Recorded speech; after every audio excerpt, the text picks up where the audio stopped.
Hello students, मेहरबान, कदरदान, मेजबान और मेरे बच्चे मेरी जान, आपको मैं आपका स्वागत करता हूं मेरे YouTube चैनल पे।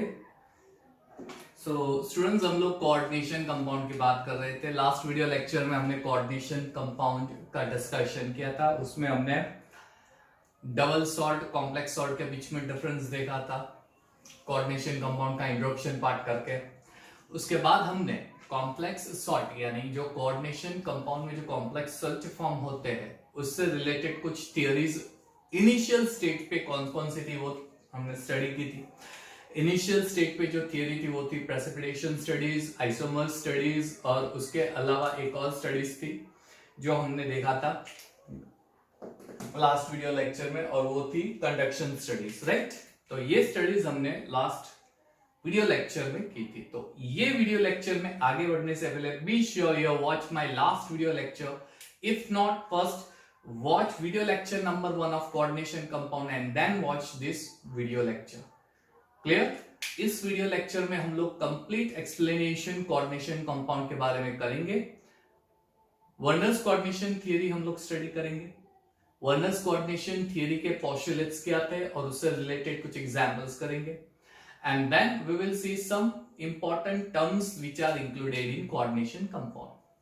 तो आइए मेरे प्यारे बच्चों, हम लोग स्टार्ट करते हैं। लेकिन स्टार्ट करने से पहले जो मैं हमेशा बोलता हूं, अगर आपने मेरा वीडियो लेक्चर सब्सक्राइब नहीं किया है then please subscribe my YouTube channel, then like. अगर आपको मेरा वीडियो पसंद आता है, आपको पसंद आ रहा है, then click on the like button. Comment on the video if you love my video, please comment, अच्छे कमेंट्स दीजिए। And of course share my video lecture as much as possible to all my students. तो बच्चों, last हमने video lecture में देखा था double salt और complex salt के बीच में डिफरेंस। डबल सॉल्ट जो है उसमें दो स्टेबल कंपोनेंट का कॉम्बिनेशन करके डबल सॉल्ट बनाते हैं। लेकिन डबल सॉल्ट में सॉलिड स्टेट की जो प्रॉपर्टी है, अगर उस सॉलिड क्रिस्टल को मैं वाटर में डिसॉल्व कर दूंगा तो उसकी प्रॉपर्टी चेंज हो जाएगी, do not retain that property. यानी सॉलिड में और एक्वस में दे चेंज दैट प्रॉपर्टी। लेकिन कॉम्प्लेक्स सॉल्ट एक ऐसा सॉल्ट है जिसको अगर मैं वाटर में डिसॉल्व करूंगा तो डिसॉल्व करने के बाद भी क्रिस्टल सॉलिड की जो प्रॉपर्टी है वो रिटेन रहेगी सॉल्यूशन में भी। क्लियर? डबल सॉल्ट एक ऐसा सॉल्ट है जिसको कंबाइन करेंगे तो ओरिजिनल सॉल्ट की आइडेंटिटी क्रिस्टल सॉलिड में मेंटेन रहेगी, रिटेन रहेगी। कॉम्प्लेक्स सॉल्ट एक ऐसा सॉल्ट है जिसमें दो कंपोनेंट को जब कंबाइन करके थर्ड सॉल्ट बनाएंगे तो उस थर्ड सॉल्ट की जो प्रॉपर्टी है वो नई प्रॉपर्टी डेवलप होगी। इंडिविजुअल सॉल्ट की प्रॉपर्टी या इंडिविजुअल स्टेबल कंपोनेंट की प्रॉपर्टी चेंज हो जाती है। क्लियर?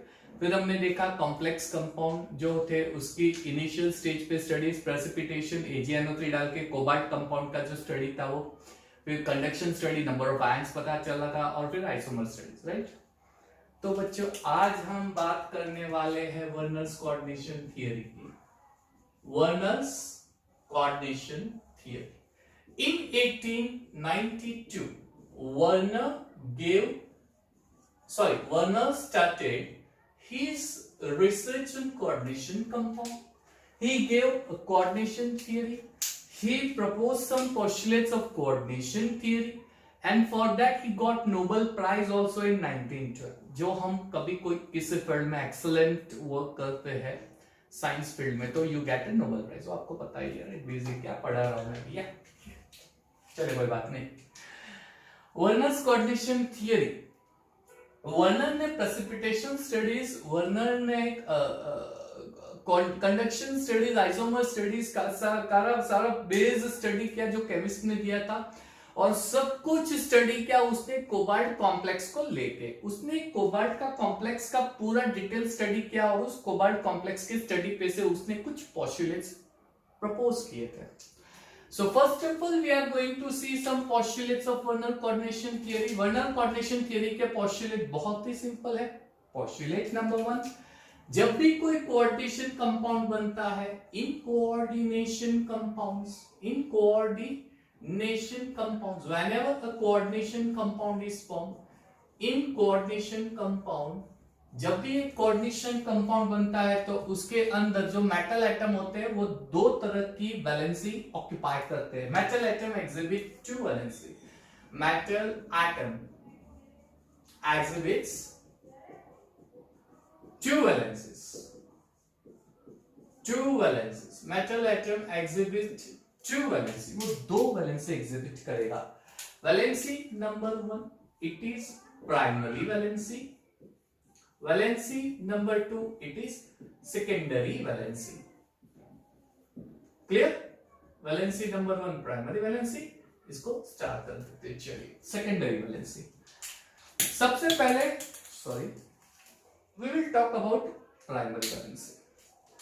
Primary valency क्या होती है पहले ये डिस्कस कर लेते हैं. फिर हम कुछ अच्छे से एग्जांपल लेंगे. कोबाल्ट कॉम्प्लेक्स का एग्जांपल ले लेंगे. उसका जो स्टडी दिया था वर्णन में वही हम लोग ले लेंगे and then will decide. So first of all about primary valency. Primary valency जो होता है वो आयोनाइजेबल होता है. प्राइमरी वैलेंसी जो होती है इट इज आयोनाइजेबल. एक्चुअली ऐसा बोला जाता है कि जो फर्स्ट ऑर्डर कंपाउंड होते हैं ना it possess primary valency. Now you will get confused. ये फर्स्ट ऑर्डर कंपाउंड होते क्या है. मैं आपको बहुत ही बढ़िया सा एग्जांपल दे रहा हूं जो वर्णन ने दिया था. COCl3 का NH3 के साथ कॉम्प्लेक्स बनाऊंगा तो मान लीजिए कि ये कॉम्प्लेक्स बना है. जस्ट एज्यूम कर लेते हैं.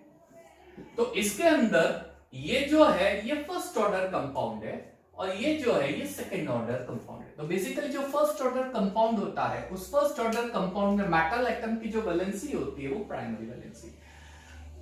मॉडर्न टेक्निक में आप ऐसा बोल सकते हो कि कॉम्प्लेक्स में जो मेटल एटम जो होता है वो मेटल एटम जो ऑक्सीडेशन नंबर पजेस करेगा यानी पूरे कॉम्प्लेक्स में मेटल एटम का जो ऑक्सीडेशन नंबर होगा मेटल एटम का जो ऑक्सीडेशन नंबर होगा that is primary valency. And you know very well कि वो जो ऑक्सीडेशन मेटल जो ऑक्सीडेशन नंबर पजेस करता है आइदर इलेक्ट्रॉन लूज और गेन करके करता है. तो प्राइमरी वैलेंसी तो इलेक्ट्रॉन लूज और गेन करना यानी आयोनाइजेबल है. सो हम लोग ऐसा बोलेंगे कि प्राइमरी वैलेंसी वो आयोनाइजेबल होती है. Clear? It corresponds to oxidation number. It corresponds to oxidation number. It corresponds to oxidation number. ठीक है. यानी यहां पे COCl3 जो है वो फर्स्ट ऑर्डर कंपाउंड है. इसमें कोबाल्ट के वैलेंसी +3 है. उसमें से जो कॉम्प्लेक्स बन रहा है मोस्ट प्रोबेबली जो कॉम्प्लेक्स बनता है उस कॉम्प्लेक्स में भी मोस्ट प्रोबेबली मैं सभी की बात नहीं कर रहा हूं कॉम्प्लेक्स में भी मेटल एटम की जो वैलेंसी होगी that will be your primary valency. Charge oxidation number वो जो चार्ज पोजेस करेगा वो होगी आपकी primary valency. So it corresponds to the oxidation number. Clear? चलिए ऑब्वियसली ये जो प्राइमरी वैलेंसी होगी मेटल एटम की वो ऑलवेज पॉजिटिव चार्ज ही होगी.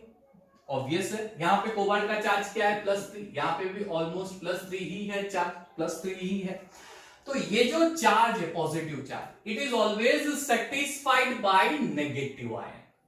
Always satisfied by negative ion. So I must say that primary valency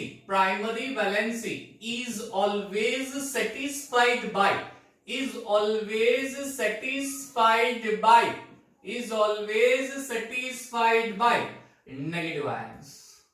Primary valency is always satisfied by negative ions because वो एक positive charge होता है. पॉजिटिव चार्ज मेटल एटम होता है. ठीक है. तो ये बात हो गई आपके प्राइमरी वैलेंसी की. ये बात हो गई आपकी प्राइमरी वैलेंसी की. अब बात करते हैं सेकेंडरी वैलेंसी की. सेकेंडरी वैलेंसी बच्चों ये primary valency if it is ionisable I must say secondary valency is non-ionizable and it corresponds to coordination number of metal atom. It corresponds to coordination number of metal atom. ध्यान से समझिएगा. यहां पे मैंने example दिया था CONH3 ये मैंने एग्जांपल दिया था. इसमें जो कोबाल्ट है वो सेंट्रल मेटल एटम है.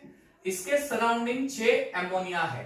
NH3 NH3 NH3 NH3 NH. There are 6 ammonia surrounding. याद करो मेरा वीडियो लेक्चर नंबर 1, याद करो वो दिन जब मैंने सिखाया था कि primary valency sorry secondary valency, ऐसा कुछ बोला ही नहीं था वीडियो लेक्चर, ऐसा कुछ बोला ही नहीं था, वो तो मैं अभी बोल रहा हूं। लेकिन आपको ये जरूर याद करना है कि अमोनिया में नाइट्रोजन पे लोन पेयर ऑफ इलेक्ट्रॉन होता है। हमने ये देखा था कि वो अपना lone pair of electron cobalt के साथ शेयर करेगा, यानी सेंट्रल मेटल एटम जो होता है उस सेंट्रल मेटल एटम को सराउंडिंग कंपोनेंट जो होते हैं वो surrounding component electron pair share करते, तो ये हो जाता है आपका coordinate covalent bond. Coordinate covalent bond है इसलिए इसको कोऑर्डिनेशन कंपाउंड बोला गया है। ऐसा कुछ पढ़ा था हमने लास्ट वीडियो लेक्चर में, याद है ना याद? कुछ भी आता रहता है पग में। चल निकल चल, ओके डिस्टर्ब करते हैं मुझे और मेरे बच्चों के बीच में। चलिए यहाँ पे सो कंपोनेंट, यहाँ पे मेटल एटम को इलेक्ट्रॉन पेयर एक कंपोनेंट शेयर करेगा तो कोऑर्डिनेट कोवेलेंट बॉन्ड बनाएगा, ये सब कुछ बनाएगा। तो ये कोऑर्डिनेट कोवेलेंट बॉन्ड बनाता है। Covalent bond is always non ionisable, ये ऑलवेज नॉन आयोनाइजेबल होता है, यानी ये नॉन आयोनाइजेबल है। तो सेकेंडरी वैलेंसी यानी ये number of coordinate covalent bond जो फॉर्म हो रहे हैं, ऐसा आप बोल सकते हो। Number of coordinate covalent bond which is formed you can से इनडायरेक्टली लाइक दैट। क्लियर? तो मैं यहां पे पॉइंट बना के लिख सकता हूं secondary valency is nothing but you can से number of coordinate covalent bond is a secondary valency और ऑलवेज कोवेलेंट बॉन्ड आयोनाइजेबल नहीं होती। अब जितने भी कोऑर्डिनेट कोवेलेंट बॉन्ड फॉर्म होते हैं वो होगा मेटल एटम का कोऑर्डिनेशन नंबर। जैसे यहाँ पे 6 अमोनिया कोऑर्डिनेट कोवेलेंट बॉन्ड बना रहे हैं मेटल एटम से, 6 कोऑर्डिनेट कोवेलेंट बॉन्ड फॉर्म हो रहा है तो कोऑर्डिनेशन नंबर हो जाएंगे 6। क्लियर? दूसरी चीज, आयोनिक बॉन्ड और कोवेलेंट बॉन्ड में एक कॉमन चीज है। कॉमन चीज ये है कि कोऑर्डिनेट कोवेलेंट बॉन्ड जो होता है it has a covalent character. As it has a covalent character, you can say they are directional in nature. Coordinate covalent bond. So you can say secondary valency actually. Secondary valency are directional in nature. Directional in nature. And because they are directional in nature, they can form various type of geometry, जिसे हम coordination polyhedra बोलते हैं, जिसे हम coordination polyhedra बोलते हैं। Right? समझ में आया ये? यस।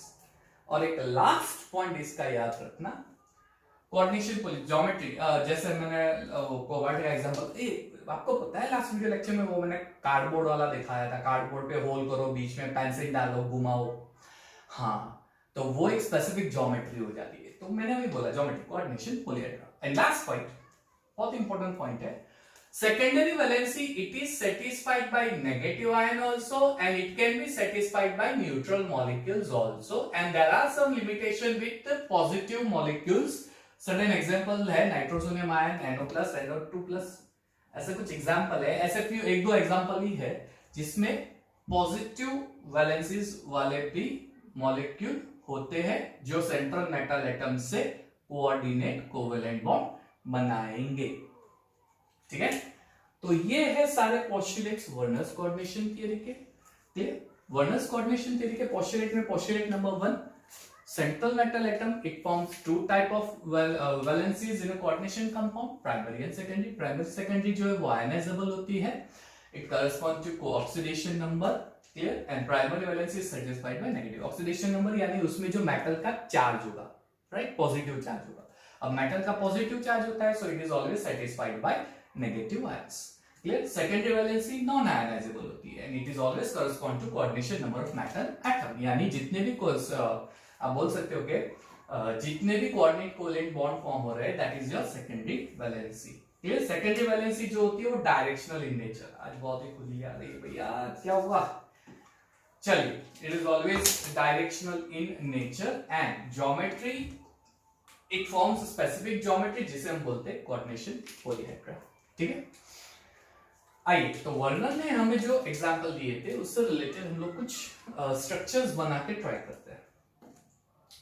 सो हमारा नेक्स्ट पॉइंट है structure of coordination compound on the basis of Werner's coordination theorem, you can say complex compound, sorry cobalt compounds, cobalt compound that are the examples of Werner's coordination theory. Cobalt compound, certain cobalt compound ले लेते हैं. Number 1 cobalt compound का COCl3 into 6NH3. चलो ये एक है. इसका structure कैसा हो सकता है, हम लोग एजम्पशन पे जाएंगे. COCl3 into 6NH3. पहले तो इसमें प्राइमरी वैलेंसी कितनी है, सेकेंडरी वैलेंसी कितनी है, मुझे ये फाइंड करना है. तो उसके लिए मुझे ये देखना पड़ेगा कि उसमें टोटल नंबर ऑफ आयंस कितने हैं. वीडियो लेक्चर नंबर 1 आयनिक कंडक्शन पे से पता कर सकते हैं या प्रेसिपिटेशन. चलिए मैं प्रेसिपिटेशन मेथड ले लेता हूं. COCl3 into 6NH3, इसके अंदर मैं AgNO3 डाल देता हूं. AgNO3.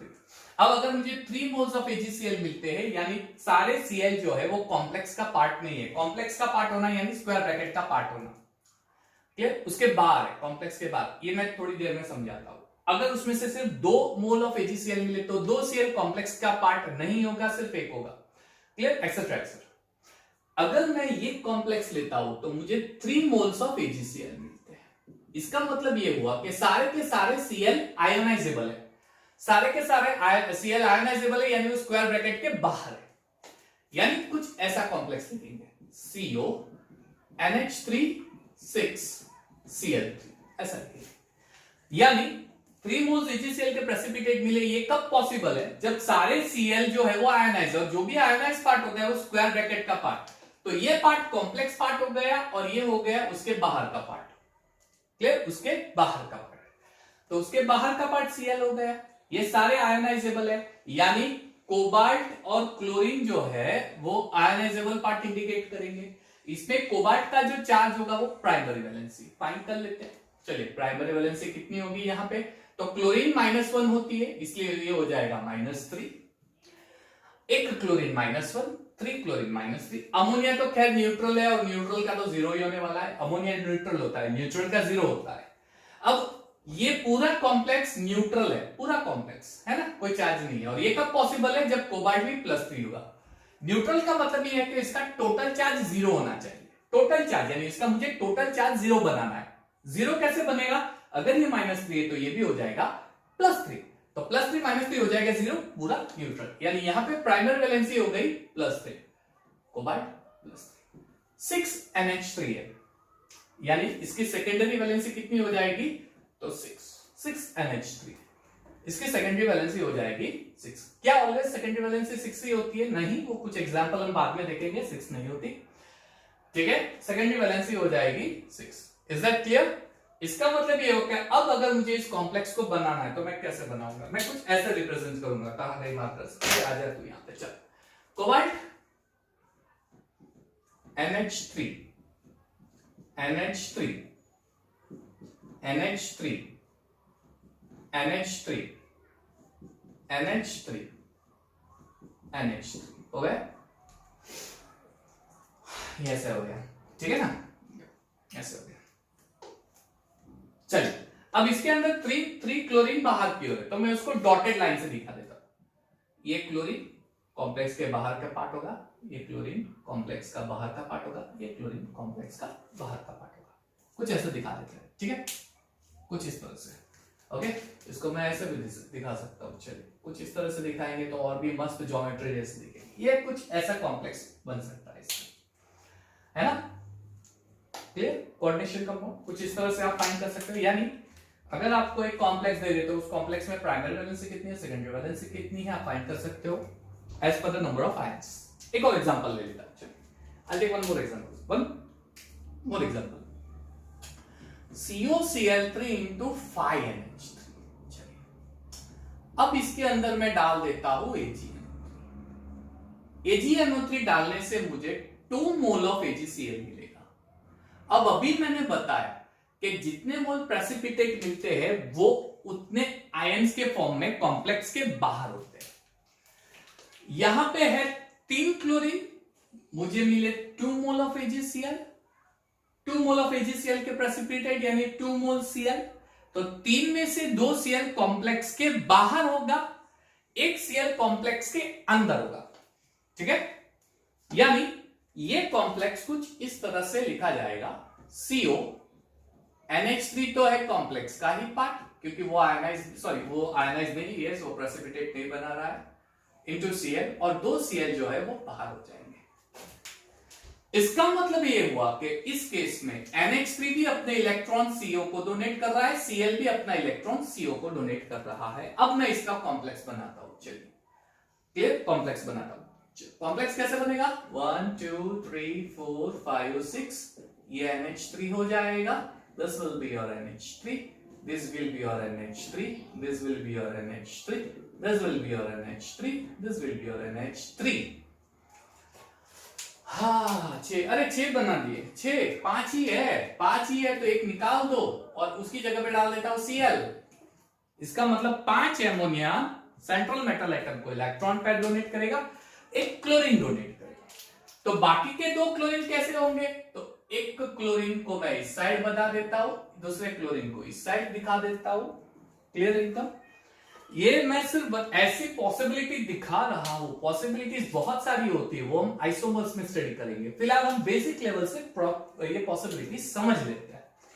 चलिए अब मैं अगर आपको बताऊं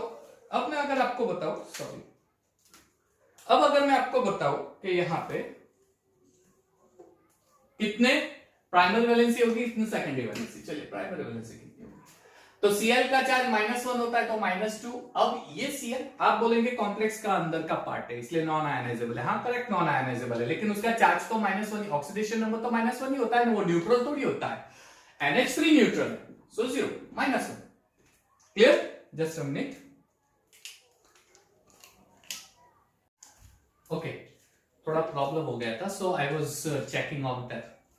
क्लियर, आई थॉट कि मेरा माइक में या कुछ प्रॉब्लम है, सो आई had done these things and you can see यहाँ का rearrange करके कुछ मैंने क्वेश्चंस लिख दिया, सो हमारा वीडियो लेक्चर की लेंथ जो है वो इतनी नहीं रहेगी। ठीक है, सो यहाँ पे हमने बात की COCl3 उसमें प्राइमरी वैलेंसी +3 है। वो कैसे आया +3, यू नो वेरी वेल, यहाँ पे मैंने आपको दिखाया है कि Cl2 -2 -1 एक्सेट्रा।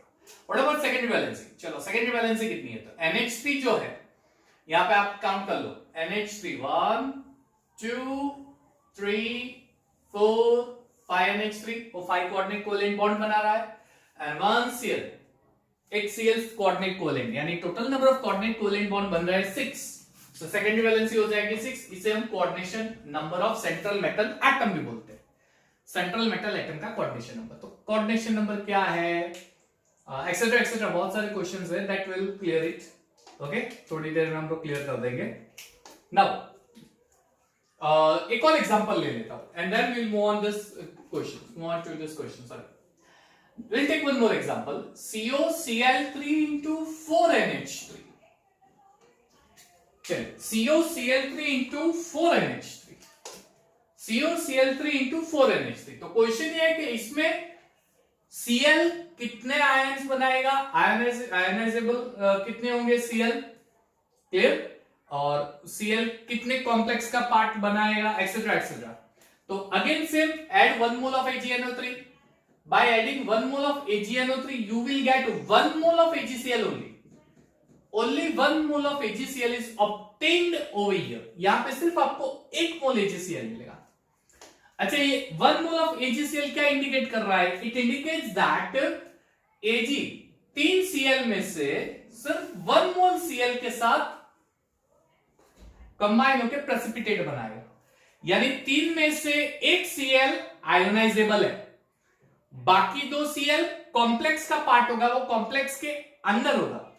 तो अगर मुझे इसको लिखना हो तो I can write like CO NH3 2 Cl complex के अंदर का पार्ट स्क्वायर ब्रैकेट के अंदर, और 1 Cl आयोनाइजेबल, 1 Cl आयोनाइजेबल।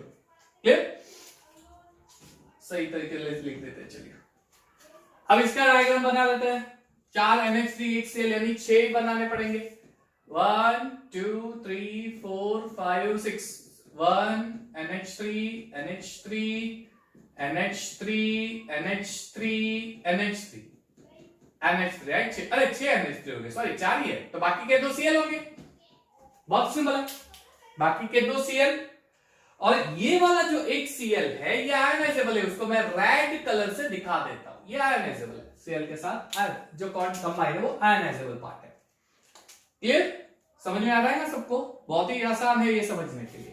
तो अगर अब मैं आपको पूछूंगा प्राइमरी वैलेंसी कितनी है अंदर, how many primary valencies are present over here, so now you can see that there is one Cl out of the square bracket, एक Cl है तो -1 हो जाएगा, बाकी का पूरा कॉम्प्लेक्स जो है चार्ज बैलेंस करने के लिए +1, यानी टोटल चार्ज जो है वो आप देख सकते हो कि उसका नेगेटिव -1 पॉजिटिव +1 हो गया। एक Cl बाहर है, एक 2 Cl अंदर है। चलिए अब मुझे प्राइमरी वैलेंसी फाइंड करनी है, तो Cl का चार्ज -1 है। अब कॉम्प्लेक्स मैंने अभी बताया, कॉम्प्लेक्स के अंदर हो या बाहर हो उसका ऑक्सीडेशन नंबर 1 तो -1 ही होता है, तो अंदर के Cl का भी ऑक्सीडेशन नंबर -1, बाकी के 2 Cl है यानी -2, टोटल चार्ज -3, बैलेंस NH3 जो है न्यूट्रल है 0, तो अब बैलेंस करना हो तो ये चार्ज हो जाएगा +3, so primary valency will be +3। Cobalt का positive charge oxidation number you can say +3। How many secondary valencies, secondary valencies कितनी होंगी, 1 2 3 4 5 एंड द 6 सेकेंडरी वैलेंसी।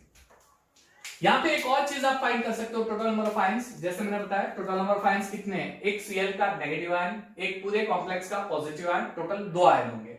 ये क्यों पूरा कॉम्प्लेक्स +1 लिखा, Cl अगर -1 है तो पूरा कॉम्प्लेक्स +1 होगा, तो ही पूरा कॉम्प्लेक्स न्यूट्रल बनेगा, बैलेंस होगा, इलेक्ट्रिकली बैलेंस करना, इलेक्ट्रिकली बैलेंस है। यहां पे भी देखो बाहर 2 Cl है -2, यानी पूरा कॉम्प्लेक्स +2 होगा, पूरा इलेक्ट्रिकली बैलेंस हो गया है ना, इलेक्ट्रिकली बैलेंस करना है, इसलिए पूरे कॉम्प्लेक्स का चार्ज +2 हो गया। सेम वे हो गया, ये Cl का चार्ज -1 है, टोटल 3 Cl यानी -3, यानी पूरे कॉम्प्लेक्स का चार्ज +3 होगा, तो वो इलेक्ट्रिकली न्यूट्रल हो जाएगा, बैलेंस हो जाएगा। There is so much of smoke, just a minute, let me see. Okay, no issues, चलिए स्टार्ट, फाइन हो गया, समझ में आया। यानी अगर आपको कोई कॉम्प्लेक्स दिया हो तो उस कॉम्प्लेक्स पे से टोटल नंबर ऑफ आयंस कितने हैं, कितना पॉजिटिव चार्ज है, कितना नेगेटिव चार्ज है, प्राइमरी वैलेंसी कितनी है, सेकेंडरी वैलेंसी कितनी है, ये आप फाइंड आउट कर सकते हो। और ये कॉम्पिटिटिव आंसर एग्जाम्पल होगा, this has become the question of competitive level. तो ऐसे मैंने 4 क्वेश्चन दिए, find number of ions, primary valency, secondary valency of the following per mole complexes present in the solutions। Clear, चलिए सबसे पहले platinum NH3 find number of ions. अगर मैं इसको वाटर में डालूंगा तो स्क्वायर के बाहर 4 Cl है, यानी 4 Cl आयनाइज हो गए, स्क्वायर के बाहर 4 Cl आयनाइज हो गए, Cl-1, और स्क्वायर पूरा स्क्वायर ब्रैकेट आयन वाला पार्ट होगा, यानी पूरा स्क्वायर ब्रैकेट आयनाइज होगा, पूरा स्क्वायर ब्रैकेट एक पॉजिटिव आयन बनाएगा, पूरा स्क्वायर ब्रैकेट पॉजिटिव आयन। कितना चार्ज होगा पूरे स्क्वायर ब्रैकेट का, तो देख लो Cl -1 है, ऐसे 4 Cl है यानी -4। अब ये पूरा कॉम्प्लेक्स इलेक्ट्रिकली न्यूट्रल है, और ये कब पॉसिबल है, जब ये पूरा पॉजिटिव चार्ज +4 हो जाएगा, यानी पूरे कॉम्प्लेक्स का पॉजिटिव चार्ज हो गया +4। समझ में आया, पूरे कॉम्प्लेक्स का पॉजिटिव चार्ज +4। अब ये एक पॉजिटिव आयन है और ये 4 नेगेटिव आयन है, टोटल नंबर ऑफ आयंस कितने हो गए 5, हेंस नंबर ऑफ आयंस ये कितने हो जाएंगे 5, नंबर ऑफ आयंस हो गए 5। व्हाट अबाउट प्राइमरी वैलेंसी, चलिए प्राइमरी वैलेंसी कितनी होगी, प्राइमरी वैलेंसी यानी positive oxidation number of metal atom, central metal atom का पॉजिटिव ऑक्सीडेशन नंबर। तो बहुत ही सिंपल है, ये -1 यानी टोटल चार्ज -4, क्लियर। NH तो न्यूट्रल वाला पार्ट है, यानी ये 0 हो गया। अब पूरा कॉम्प्लेक्स इलेक्ट्रिकली न्यूट्रल कब होगा, जब जितना नेगेटिव चार्ज है उतना ही पॉजिटिव चार्ज है, तब वो पूरा इलेक्ट्रिकली न्यूट्रल होता है।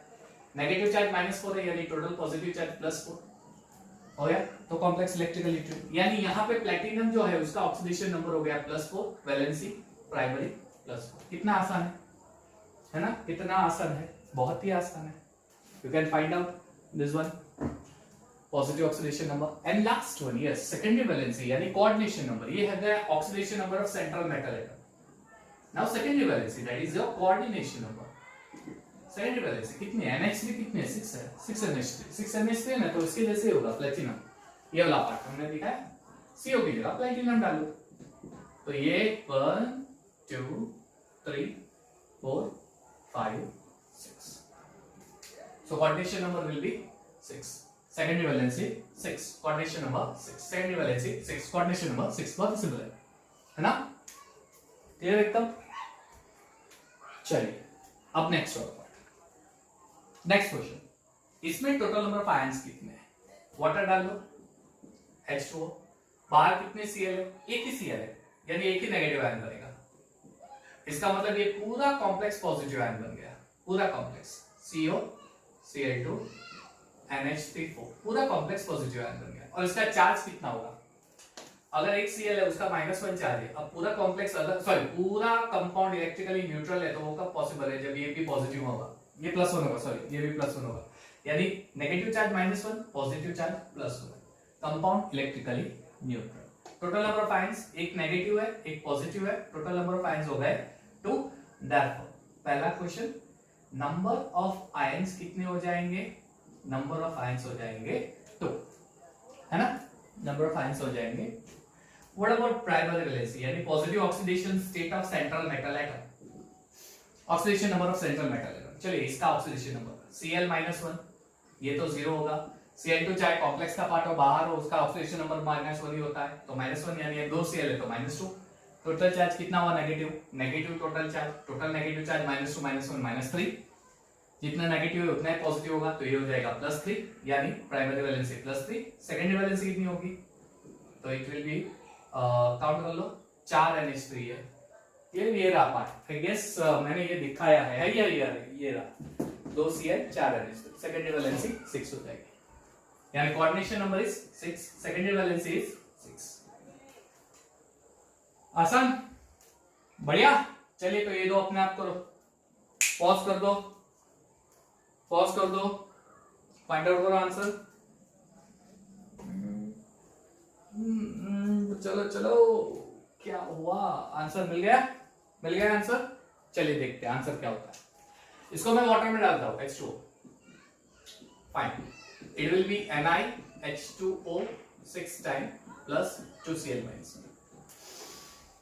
ऐसा होगा ना, 2 क्लोरीन है ना, कॉम्प्लेक्स के बाद 2 क्लोरीन है, इसलिए 2 Cl माइनस, तो अब पूरे कॉम्प्लेक्स का चार्ज कितना होगा, क्या आपने कितना लिखा +2, यस राइट, इट इज +2, ये -2 है ना, तो इसके पूरे का चार्ज +2 हो जाएगा।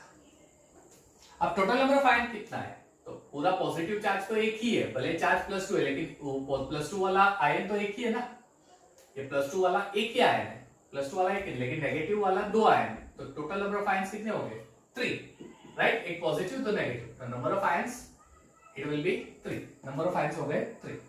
चलो व्हाट अबाउट प्राइमरी वैलेंसी, बताइए प्राइमरी वैलेंसी कितनी होगी, चलिए Cl -1 -2, ये न्यूट्रल है, न्यूट्रल 0, तो ऑब्वियसली ये +2 तभी इलेक्ट्रिकली न्यूट्रल होगा, +2 primary valency. And what about secondary valency, let me tell you, secondary valency कितनी होगी, Ni के सराउंडिंग 6 H2O है, तो NH3 की जगह H2O लिख दो, ऐसे कैसे, NH3 की जगह H2O लिख दो, Ni 1 2 3 4 5 ये 6 हो गए,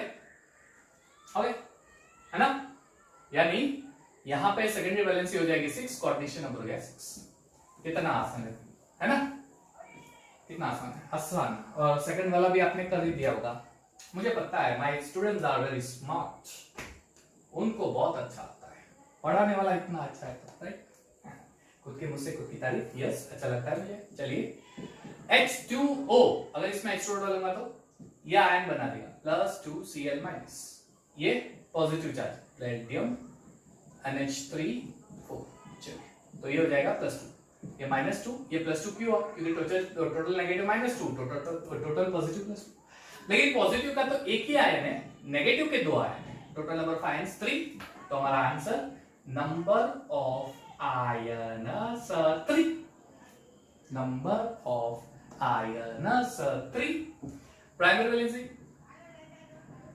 प्राइमरी वैलेंसी